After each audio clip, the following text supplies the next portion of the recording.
नमस्कार, आप देख रहे हैं पीके टाइम्स। मैं हूं अजय जाखड़। जल संरक्षण के क्षेत्र में देश में प्रथम स्थान हासिल कर चुके बाड़मेर जिले को मिला राष्ट्रीय जल शक्ति पुरस्कार कोई नई खबर नहीं है, लेकिन यह मामला एक बार फिर चर्चा में आ गया है।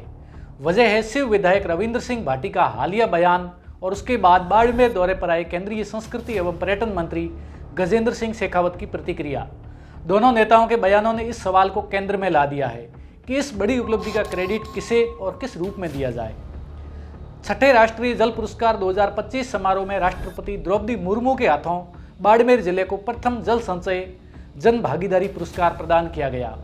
इसके तहत जिले को 2 करोड़ रुपए की पुरस्कार राशि भी मिली। यह सम्मान कैच द रेन अभियान के तहत वर्षा जल संग्रहण और जन भागीदारी में उत्कृष्ट प्रदर्शन के लिए दिया गया। यह पुरस्कार टीम वर्क आधारित श्रेणी में था, जिसे जिला प्रशासन की ओर से वर्तमान जिला कलेक्टर IAS टीना डाबी ने प्राप्त किया।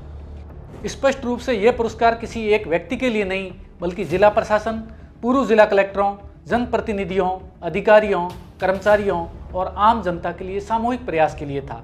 दूसरी ओर व्यक्तिगत श्रेणी में जल संरक्षण के लिए बजरंग लाल जेठू को सम्मानित किया गया, जो इस पुरस्कार की प्रकृति में ही अलग श्रेणी को दर्शाता है। यानी एक तरफ व्यक्तिगत योगदान को मान्यता मिली, तो दूसरी तरफ बाड़मेर को एक टीम और सिस्टम के रूप में सम्मान दिया गया। इसी संदर्भ में कुछ दिन पहले पत्रकारों के सवालों पर शिव विधायक रविंद्र सिंह भाटी ने कहा कि बाड़मेर को मिला यह पुरस्कार किसी एक अधिकारी का नहीं हो सकता। उन्होंने माना कि वर्तमान कलेक्टर टीना डाबी ने अच्छा काम किया है, लेकिन जल संचयन की यह प्रक्रिया वर्षों से चल रही है। विधायक भाटी ने यह भी बताया कि बाड़मेर में टांके, तालाब और अन्य परंपरागत जल संरचनाओं का निर्माण कोई हालिया उपलब्धि नहीं है, बल्कि ये लंबे समय से चले आ रहे प्रयासों का परिणाम है। उनका कहना था कि 1 साल से भी कम समय में किसी एक अधिकारी को इतने बड़े पुरस्कार का पूरा क्रेडिट देना व्यवहारिक और तथ्यात्मक रूप से सही नहीं है। हालांकि भाटी ने यह भी स्वीकार किया कि टीना डाबी के कार्यकाल में डेटा संकलन, दस्तावेजीकरण और प्रेजेंटेशन बेहतर हुआ, जिससे बाड़मेर की उपलब्धियों को राष्ट्रीय मंच पर प्रभावी ढंग से पेश किया गया। विधायक रविंद्र सिंह भाटी के बयान के बाद ये मुद्दा तब और मजबूत हुआ जब केंद्रीय मंत्री गजेंद्र सिंह शेखावत ने बाड़मेर प्रवास के दौरान लगभग इसी तरह की बात कही। उन्होंने टीना डाबी की प्रशासनिक क्षमता और नेतृत्व की प्रशंसा करते हुए कहा कि उनके नेतृत्व में बाड़मेर को यह सम्मान मिला, लेकिन इसका पूरा श्रेय अकेले उन्हें नहीं दिया जा सकता।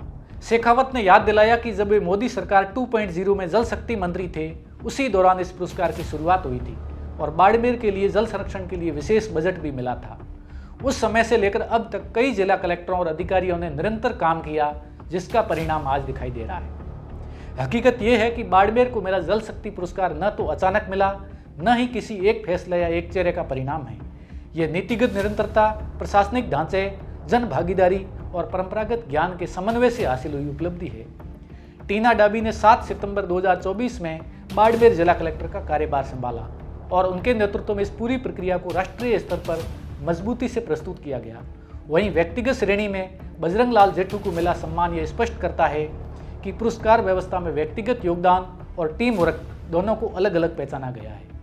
आज बाड़मेर फिर सुर्खियों में है, लेकिन इस बार वजह पुरस्कार नहीं, बल्कि क्रेडिट की सही परिभाषा है।